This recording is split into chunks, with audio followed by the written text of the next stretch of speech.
नमस्ते। आप सबका स्वागत है। सुनो एक कहानी।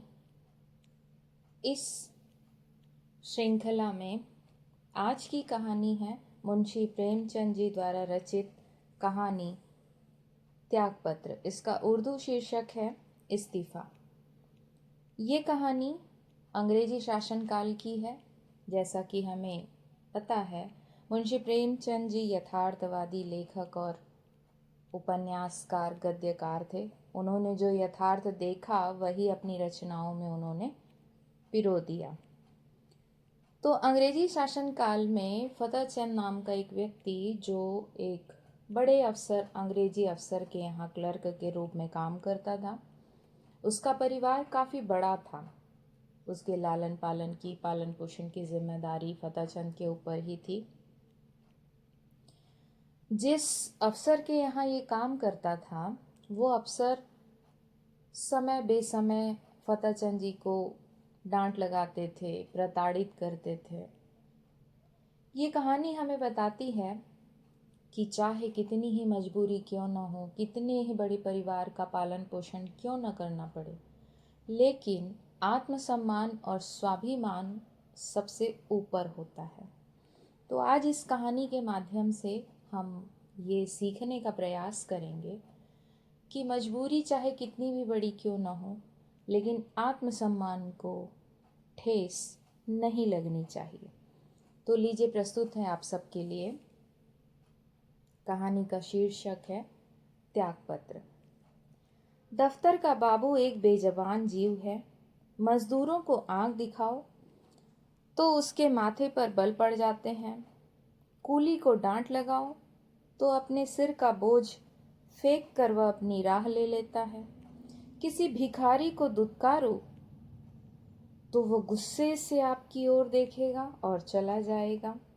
यहाँ तक कि गधा भी कभी कभी तकलीफ पाकर दुलत्तियां झड़ने लगता है। मगर बेचारे दफ्तर के बाबू को आप जब चाहे आंख दिखाएं, डांटें, दुत्कारें, ठोकरें मारें, उसके माथे पर बल नहीं आएगा। उसे अपने विकारों पर जो आधिपत्य होता है वह किसी संयमी साधु में भी न हो। संतोष का पुतला, सब्र की मूर्ति, सच्चा आज्ञाकारी, गरज, उसमें तमाम मानवीय अच्छाइयाँ मौजूद होती है। खंडहर के भी एक दिन भाग जाग जाते हैं। दिवाली के दिन उस पर भी रोशनी होती है। बरसात में उस पर हरियाली छाती है। प्रकृति की दिलचस्पियों में उसका भी हिस्सा है। मगर इस गरीब बाबू के नसीब कभी नहीं जागते। इसकी अंधेरी तकदीर में रोशनी का उजाला कभी नहीं दिखाई देता। इसके पीले चेहरे पर कभी मुस्कुराहट की रोशनी नहीं नजर आती। इसके लिए सूखा सावन है, न कभी हरा भादो। लाला फतेहचंद ऐसे ही एक बेज़बान जीव थे।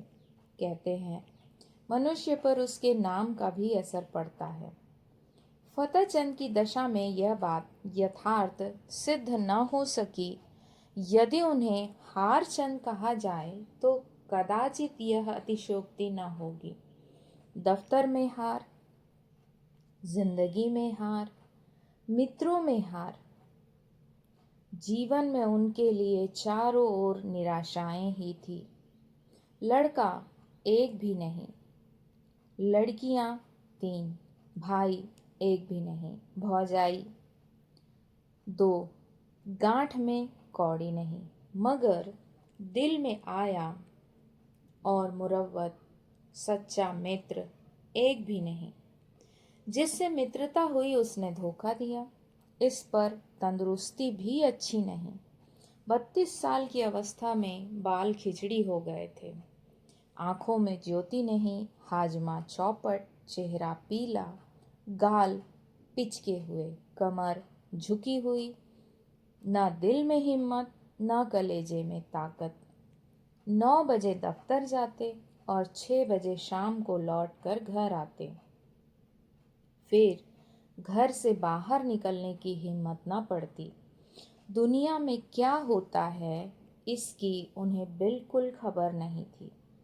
उनकी दुनिया लोक परलोक जो कुछ था, दफ्तर था। नौकरी की खैर मनाते और जिंदगी के दिन पूरे करते थे। ना धर्म से वास्ता था, ना दीन से नाता, ना कोई मनोरंजन था, ना खेल। ताश खेले हुए भी शायद एक मुद्दत गुजर गई थी। जाड़े के दिन थे, आकाश पर कुछ कुछ बादल थे।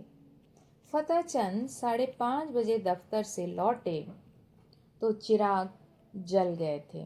दफ्तर से आकर वह किसी से कुछ न बोलते, चुपके से चारपाई पर लेट जाते और 15-20 मिनट तक बिना हिले डुले पड़े रहते। तब कहीं जाकर उनके मुंह से आवाज निकलती। आज भी प्रतिदिन की तरह वे चुपचाप पड़े थे कि एक ही मिनट में बाहर से किसी ने पुकारा। छोटी लड़की ने जाकर पूछा तो मालूम हुआ कि दफ्तर का चपरासी है। शारदा पति के मुंह हाथ धोने के लिए लोटा गिलास मांज रही थी। बोली, उससे कह दो क्या काम है, अभी तो दफ्तर से आए ही हैं और बुलावा आ गया। चपरासी ने कहा, अभी फिर बुला ला रहे हैं, कोई बड़ा जरूरी काम है। फतेहचंद की खामोशी टूट गई। उन्होंने सिर उठाकर पूछा, क्या बात है? शारदा, कोई नहीं, दफ्तर का चपरासी है। फतेहचंद ने सहम कर कहा, दफ्तर का चपरासी? क्या साहब ने बुलाया है? शारदा, हाँ, चपरासी कहता है साहब बुला रहे हैं। ये कैसा साहब है तुम्हारा, जब देखो बुला लेता है। सवेरे के गए गए अभी मकान लौटे हो, फिर भी बुलावा आ गया। फतेहचंद ने संभल कर कहा, जरा सुन लो किस लिए बुलाया है। मैंने सब काम खत्म कर दिया था, अभी आता हूँ। शारदा, जरा जलपान तो करते जाओ। चपरासी से बातें करने लगोगे तो तुम्हें अंदर आने की याद भी न रहेगी। यह कहकर वह एक प्याली में थोड़ी सी दाल मोठ और सेव लाई। फतेहचंद उठकर खड़े हो गए, किंतु खाने की चीजें देखकर चारपाई पर बैठ गए। प्याली की ओर बड़े चाव से देखकर डरते हुए बोले, लड़कियों को दे दिया है ना? शारदा ने आंखें चढ़ाकर कहा, हाँ हाँ, दे दिया है, तुम खाओ। इतने में चपरासी ने फिर पुकारा, बाबूजी, हमें बड़ी देर हो रही है। शारदा, कह क्यों नहीं देते कि इस वक्त न आएंगे? फतेहचंद ने जल्दी जल्दी दाल मोठ की 2-3 फांकियां लगाई, एक गिलास पानी पिया और बाहर की तरफ दौड़े। शारदा पान बनाती ही रह गई। चपरासी ने कहा, बाबूजी, आपने बड़ी देर कर दी, अब जरा लपक कर चलिए, नहीं तो जाते ही डांट पड़ेगी। फतेहचंद 2 कदम चले और कहा, चलेंगे तो भाई आदमी ही की तरह, चाहे डांट लगाए या दांत दिखाए, हमसे दौड़ा नहीं जाता। बंगले ही पर है ना? चपरासी बोला, भला वह दफ्तर क्यों जाने लगे, बादशाह हैं दिल्ली के। चपरासी तेज चलने का आदी था। बेचारे बाबू। फतेहचंद धीरे धीरे चल रहे थे। थोड़ी ही दूर चलकर वे हाँफ उठे, मगर मर्द तो थे ही, कैसे कहते कि भाई जरा और धीरे चलो।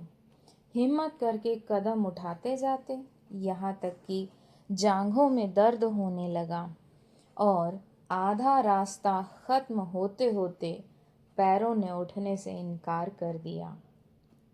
सारा शरीर पसीने से तरबतर हो गया, सिर में चक्कर आ गया, आंखों के सामने तितलियां उड़ने लगी। चपरासी ने ललकारा, ज़रा कदम बढ़ाइए बाबू साहब। फतेहचंद बड़ी मुश्किल से बोले, तुम जाओ, मैं आता हूँ। वे सड़क के किनारे पटरी पर बैठ गए और सिर को दोनों हाथों से थाम कर दम मारने लगे। चपरासी ने इनकी यह दशा देखी तो आगे बढ़ा। फतेहचंद डरे कि यह ना जाने साहब से जाकर क्या कह दे तो गजब ही हो जाएगा। जमीन पर हाथ टेक कर उठे और फिर चले, मगर कमजोरी से शरीर हाँफ रहा था। इस समय कोई बच्चा भी उन्हें जमीन पर गिरा सकता था। बेचारे किसी तरह गिरते पड़ते साहब के बंगले पर पहुंचे। साहब बंगले पर टहल रहे थे, बार बार फाटक की तरफ देखते थे और किसी को आता न देखकर झल्लाते थे।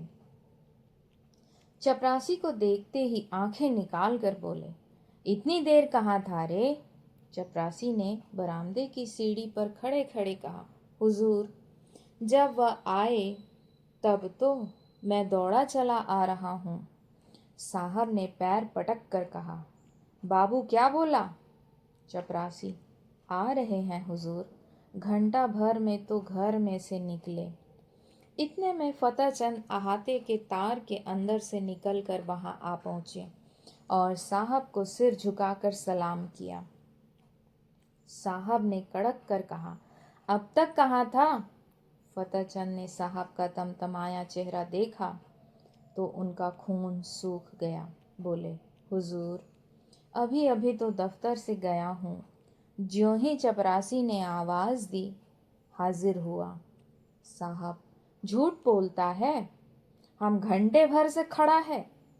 फतेहचंद, हुजूर, मैं झूठ नहीं बोलता। आने में जितनी देर हो गई मगर घर से चलने में मुझे बिल्कुल देर नहीं हुई। साहब ने हाथ की घड़ी घुमाकर कहा, चुप रह सुअर, हम घंटा भर से खड़ा है, अपना कान पकड़ो। फतेहचंद ने खून के घूंट पीकर कहा, हुजूर, मुझे 10 साल काम करते हो गए। साहब, चुप रह सुअर, हम कहता है कि अपना कान पकड़ो। फतेहचंद, जब मैंने कोई कसूर किया हो। साहब, चपरासी, इस सुअर का कान पकड़ो। चपरासी ने दबी जबान से कहा, हुजूर, यह भी मेरे अफसर हैं, मैं इनका कान कैसे पकड़ूं? साहब, हम कहता है इसका कान पकड़ो, नहीं हम तुमको हंटरों से मारेगा। चपरासी, हुजूर, मैं यहाँ नौकरी करने आया हूँ, मार खाने नहीं। मैं भी इज्जतदार आदमी हूँ। हुजूर, अपनी नौकरी ले लें। आप जो हुक्म दें वह बजा लाने को हाजिर हूँ, लेकिन किसी की इज्जत नहीं बिगाड़ सकता। नौकरी तो 4 दिन की है, 4 दिन के लिए क्यों जमाने भर से बिगाड़ करें? साहब अब क्रोध को न बर्दाश्त कर सके, हंटर लेकर दौड़े। चपरासी ने देखा यहाँ खड़े रहने में खैरियत नहीं है तो भाग खड़ा हुआ। फतेहचंद अभी तक चुपचाप खड़े थे। चपरासी को न पाकर उनके पास आया और उनके दोनों कान पकड़कर हिला दिया। बोला, तुम सुअर, गुस्ताखी करता है, जाकर ऑफिस से फाइल लाओ। फतेहचंद ने कान हिलाते हुए कहा, कौन सा फाइल? तुम बहरा है, सुनता नहीं, हम फाइल मांगता है। फतेहचंद ने किसी तरह दिलेर होकर कहा, आप कौन सा फाइल मांगते हैं? साहब, वही फाइल जो हम मांगता है, वही फाइल लाओ, अभी लाओ। बेचारे फतेहचंद को अब और कुछ पूछने की हिम्मत न हुई। साहब बहादुर एक तो यूं ही तेज मिजाज थे, इस पर हुकूमत का घमंड और सबसे बढ़कर शराब का नशा। हंटर लेकर पिल पड़ते तो बेचारे क्या कर लेते। चुपके से दफ्तर की तरफ चल पड़े। साहब ने कहा, दौड़ कर जाओ, दौड़ो। फतेहचंद ने कहा, हुजूर, मुझसे दौड़ा नहीं जाता साहब। साहब, ओ तुम बहुत सुस्त हो गया है, हम तुमको दौड़ना सिखाएगा, दौड़ो। साहब ने पीछे से धक्का देकर, तुम अब भी नहीं दौड़ेगा, यह कहकर साहब हंटर लेने चले। फतेहचंद दफ्तर के बाबू होने पर भी मनुष्य ही थे। यदि वह बलवान होते तो उस बदमाश का खून पी जाते। अगर उनके पास कोई हथियार होता तो उस पर जरूर चला देते, लेकिन उस हालत में तो मार खाना ही उनकी तकदीर में लिखा था। वे बेतहाशा भागे और फाटक से बाहर निकलकर सड़क पर आ गए। फतेहचंद दफ्तर न गए, जाकर करते ही क्या, साहब ने फाइल का नाम तक न बताया। शायद नशे में भूल गए। धीरे धीरे घर की ओर चले, मगर इस बेइज्जती ने पैरों में बेड़ियां से डाल दी थी। माना कि वह शरीर बल में साहब से कम थे। उनके हाथ में कोई चीज भी न थी, लेकिन क्या वह उसकी बातों का जवाब न दे सकते थे? उनके पैरों में जूते तो थे, क्या वह जूते से काम न ले सकते थे? फिर क्यों उन्होंने इतनी जिल्लत बर्दाश्त की? मगर इलाज ही क्या था? यदि वह क्रोध में उन्हें गोली मार देता तो उसका क्या बिगड़ता? शायद 1-2 महीने की कैद हो जाती, संभव है 200-400 रुपये जुर्माना ही हो जाता, मगर इनका परिवार तो मिट्टी में मिल जाता। संसार में कौन था जो इनके स्त्री बच्चों की खबर लेता? वह किसके दरवाजे हाथ फैलाते? यदि उसके पास इतने रुपये होते जिसे उनके कुटुंब का पालन हो जाता तो वह आज इतनी जिल्लत न सहते, या वह तो मर ही जाते, या उस शैतान को कुछ सबक ही दे देते। अपनी जान का उन्हें डर न था। जिंदगी में ऐसा कौन सुख था जिसके लिए वह इस तरह डरते? ख्याल था सिर्फ परिवार के बर्बाद हो जाने का। आज फतेहचंद को अपनी शारीरिक कमजोरी पर बहुत दुख हुआ। उतना और कभी न हुआ था। अगर उन्होंने शुरू से ही तंदुरुस्ती का ख्याल रखा होता, कुछ कसरत करते रहते, लाठी चलाना जानते होते, तो क्या इस शैतान की इतनी हिम्मत होती कि वह उनका कान पकड़ता, उसकी आंखें निकाल लेते? कम से कम उन्हें घर से एक छुरी लेकर चलना था, और न होता तो 2-4 हाथ ही जमा देते। पीछे देखा जाता, जेल जाना ही तो होता, या कुछ और। वे ज्यों ज्यों आगे बढ़ते थे, त्यों तो उनकी तबीयत अपनी कायरता और बोंदेपन पर और भी झल्लाती थी। अगर वह उचक कर उसे 2-4 थप्पड़ लगा देते तो क्या होता? यही ना कि साहब के खानसामे बैरे सब उन पर पिल पड़ते और मारते मारते बेदम कर देते। बाल बच्चों के सिर पर जो कुछ पड़ती पड़ती। साहब को इतना तो मालूम हो जाता कि गरीब को बेगुनाह जलील करना आसान नहीं। आखिर आज मैं मर जाऊं तो क्या हो, तब कौन मेरे बच्चों का पालन करेगा? तब उनके सिर जो कुछ पड़ेगी वह आज ही पड़ जाती तो क्या हर्ज होता? इस अंतिम विचार ने फतेहचंद के हृदय में इतना जोश भर दिया कि वह लौट पड़े और साहब से जिल्लत का बदला लेने के लिए 2-4 कदम चले। मगर फिर ख्याल आया, आखिर जो कुछ जिल्लत होनी थी वह तो हो ली। कौन जाने बंगले पर हों या क्लब चले गए हों। उसी समय उन्हें शारदा की बेकसी और बच्चों का बिना बाप के जाने का ख्याल भी आ गया। फिर लौटे और घर चले। घर में जाते ही शारदा ने पूछा, किस लिए बुलाया था? बड़ी देर हो गई। फतेहचंद ने चारपाई पर लेटते हुए कहा, नशे की सनक थी और क्या। शैतान ने मुझे गालियां दी, जलील किया, बस यही रट लगाए हुए था कि देर क्यों की। निर्दयी ने चपरासी से मेरा कान पकड़ने को कहा। शारदा ने गुस्से में आकर कहा, तुमने एक जूता उतार कर दिया नहीं सुअर को? फतेहचंद, चपरासी बहुत शरीफ है, उसने साफ कह दिया, हुजूर मुझसे यह काम न होगा। मैंने भले आदमियों की इज्जत उतारने के लिए नौकरी नहीं की थी। वह उसी वक्त सलाम करके चला गया। शारदा, यही बहादुरी है। तुमने उस साहब को क्यों नहीं फटकारा? फतेहचंद, फटकारा क्यों नहीं? मैंने भी खूब सुनाई। वह छड़ी लेकर दौड़ा, मैंने भी जूता संभाला। उसने मुझे छड़ियाँ जमाई, मैंने भी कई जूते लगाए। शारदा ने खुश होकर कहा, सच? इतना सा मुंह, इतना सब कुछ हो गया उसका? फतेहचंद, चेहरे पर झाड़ू सी फिरी हुई थी। शारदा, बड़ा अच्छा किया तुमने, और मारना चाहिए था। मैं होती तो बिना जान लिए नहीं छोड़ती। फतेहचंद, मार तो आया हूँ, लेकिन अब खैरियत नहीं। देखो क्या नतीजा होता है। नौकरी तो जाएगी ही, शायद सजा भी काटनी पड़े। शारदा, सजा क्यों काटनी पड़ेगी? क्या कोई इंसाफ करने वाला नहीं? उसने क्यों गालियां दी, क्यों छड़ी जमाई? फतेहचंद, उसके सामने मेरी कौन सुनेगा? अदालत भी उसकी ही तरफ हो जाएगी। शारदा, हो जाएगी, हो जाए, मगर देख लेना, अब किसी साहब की यह हिम्मत ना होगी कि किसी बाबू को गालियां दे। तुम्हें चाहिए था कि जो ही उसके मुंह से गालियां निकली, लपक कर एक जूता रसीद कर देते। फतेहचंद, तो फिर इस वक्त जिंदा लौट भी ना सकता, जरूर मुझे गोली मार देते। शारदा, देखी जाती। फतेहचंद ने मुस्कुरा कर कहा, फिर तुम लोग कहाँ जाती? शारदा, जहाँ ईश्वर की मर्जी होती। आदमी के लिए सबसे बड़ी चीज इज्जत है। इज्जत गंवा कर बाल बच्चों की परवरिश नहीं की जाती।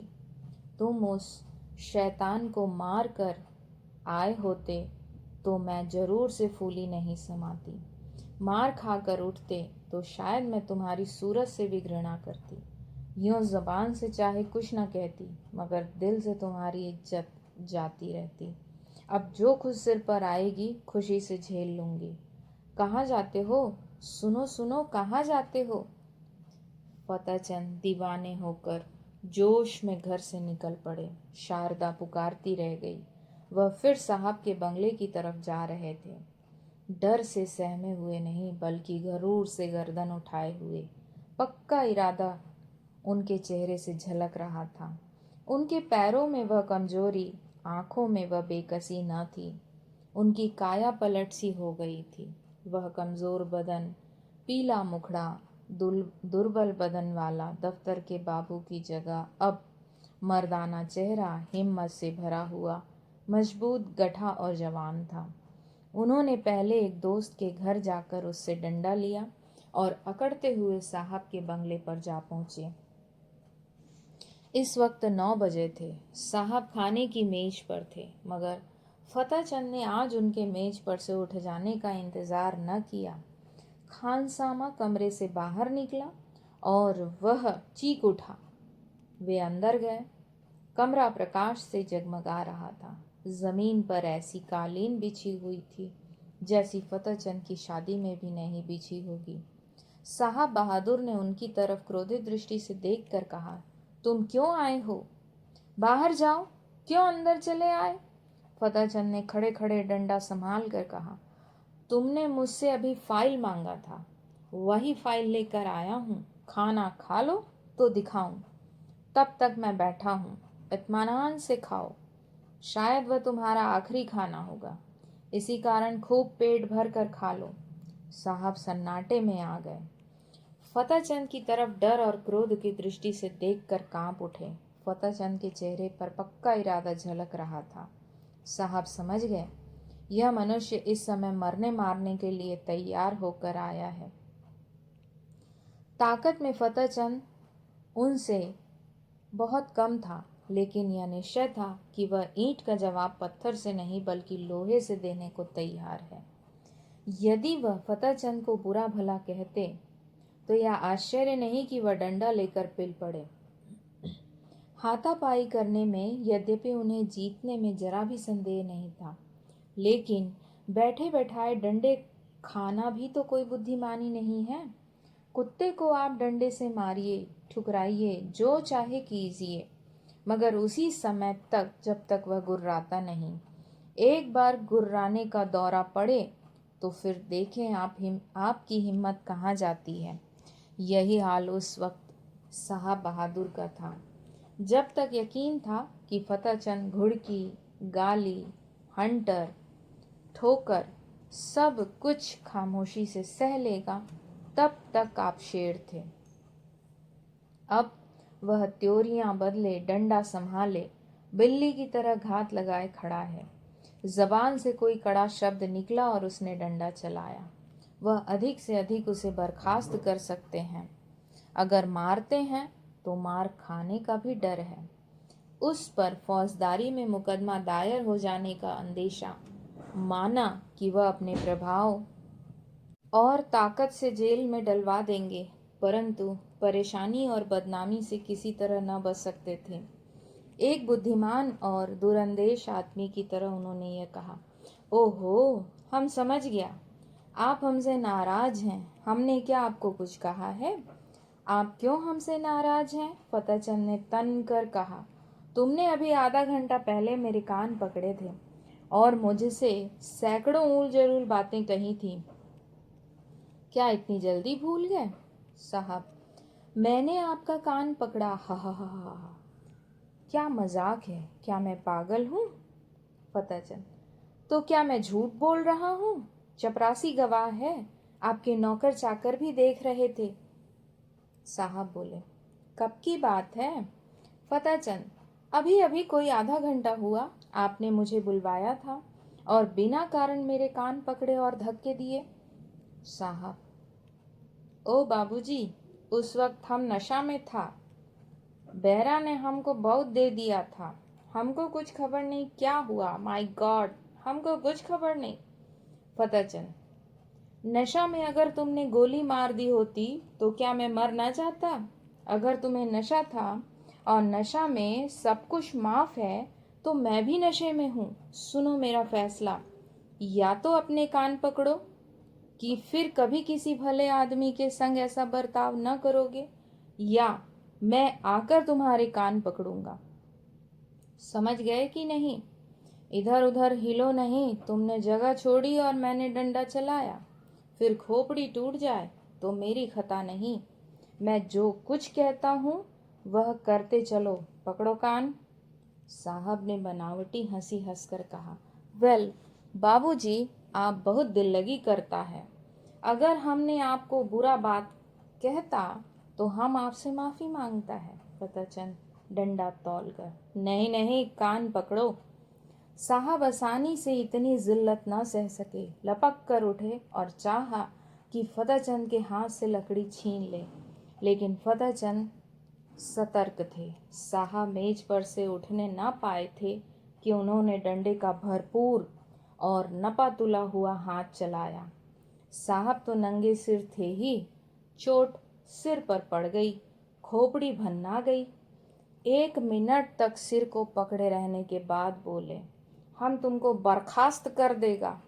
फतेहचंद, इसकी मुझे परवाह नहीं, मगर आज मैं तुमसे बिना कान पकड़ाए नहीं जाऊंगा।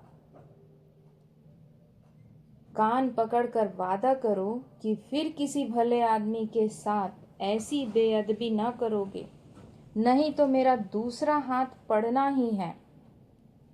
यह कहकर फतेहचंद ने फिर डंडा उठाया। साहब को अभी तक पहली चोट न भूली थी। अगर कहीं यह दूसरा हाथ पड़ गया तो शायद खोपड़ी खुल जाए। कान पर हाथ रखकर बोले, अब खुश हो? फिर तो कभी किसी को गाली न दोगे? कभी नहीं। अगर फिर कभी ऐसा किया तो समझ लेना मैं कहीं बहुत दूर नहीं हूँ। अब किसी को गाली न देना। अच्छी बात है, अब मैं जाता हूँ। आपसे मेरी एक दरख्वास्त है। आज से मैं अपना इस्तीफ़ा देता हूँ। मैं कल इस्तीफ़ा में यह लिखकर भेजूँगा कि तुमने मुझे गालियाँ दी, इसलिए मैं नौकरी नहीं करना चाहता। समझ गए?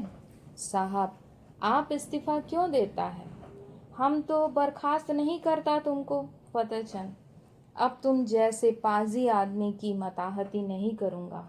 यह कहते हुए फतेहचंद कमरे से बाहर निकले और बड़े इत्मीनान से घर चले। आज उन्हें सच्ची विजय की प्रसन्नता का अनुभव हुआ। उन्हें ऐसी खुशी कभी नहीं प्राप्त हुई थी। यही उनके जीतने की पहली जीत थी। तो ये थी मुंशी प्रेमचंद जी की कहानी त्यागपत्र। किस तरह से फतेहचंद, जो एक कमज़ोर सा इंसान था, लेकिन उनकी पत्नी ने जब उसे कहा कि आत्मसम्मान खोकर जिया नहीं जाता, और उस व्यक्ति ने सच में अपने आत्मसम्मान की रक्षा की और अपना इस्तीफ़ा दिया। यह कहानी आपको कैसी लगी ज़रूर से बताइएगा। धन्यवाद।